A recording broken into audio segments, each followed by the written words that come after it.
কর্ণের বাড়িতে আসে ত্রিপর্ণা, প্রাচী আর প্রার্থনা। কর্ণ আজ খুব খুশি, কারণ স্কুলের সামনে ঝামেলা করে লাট্টু পিকুকে টিসি দেওয়ার সমস্ত রকমের বন্দোবস্ত করে ফেলেছে সে। এখন শুধু কোর্টে গিয়ে টটিনির অসহায় কান্না শোনা বাকি আছে। কবির মুক্তি পেলে পার্টি হবে, রিসেপশন হবে, আরাধ্যার সাথে হানিমুনে যাবে। ঠিক সেই সময় পরশুরাম তাকে কল করে আর বলে, একটু ভুল চাল চেলে ফেললেন মিস্টার কর্ণ চ্যাটার্জি। ভেবেছিলেন মিসেস রয়কে কাজে লাগিয়ে স্কুলে পুলিশ ডাকবেন আর ওদিকে গুন্ডা লাগিয়ে স্কুলের সামনে ক্যাওস সৃষ্টি করবেন। দুটো ফুলের মতো শিশুর ভবিষ্যৎ নষ্ট করবেন, একটা সাধারণ পরিবারের সমাজে বেঁচে থাকা দুর্বিষহ করে তুলবেন। কিন্তু কিচ্ছু করতে পারলেন না আপনি।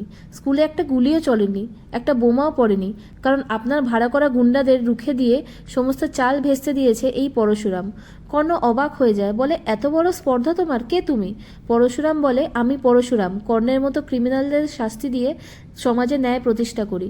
মিসেস রয়, আপনার ভাড়া করা গুন্ডারা সবাই স্টেটমেন্ট দেবে, আর আপনি যে গুন্ডাদের ইনস্ট্রাকশন দিচ্ছিলেন সেটাও আমরা রেকর্ড করেছি।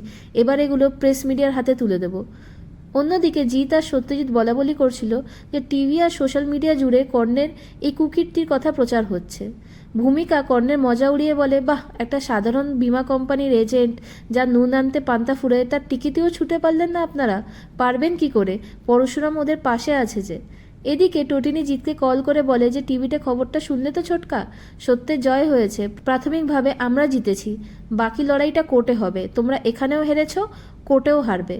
বাচ্চারা বাড়ি ফিরে এসে মাকে জড়িয়ে ধরে বলে যে, মা, আমরা স্কুলে পড়তে পারবো, এই স্কুলেই পড়তে পারবো। লাট্টু দীপালিকে কল করে এই খুশির খবরটা শেয়ার করে। দীপালি টটিনিকে বলে যে, আমি মন্দিরে পুজো দেবো তোদের মঙ্গল কামনায়। আজ সত্যের জয় হয়েছে, তবে সাবধানে থাকিস, দুরাত্মার ছলের অভাব হয় না।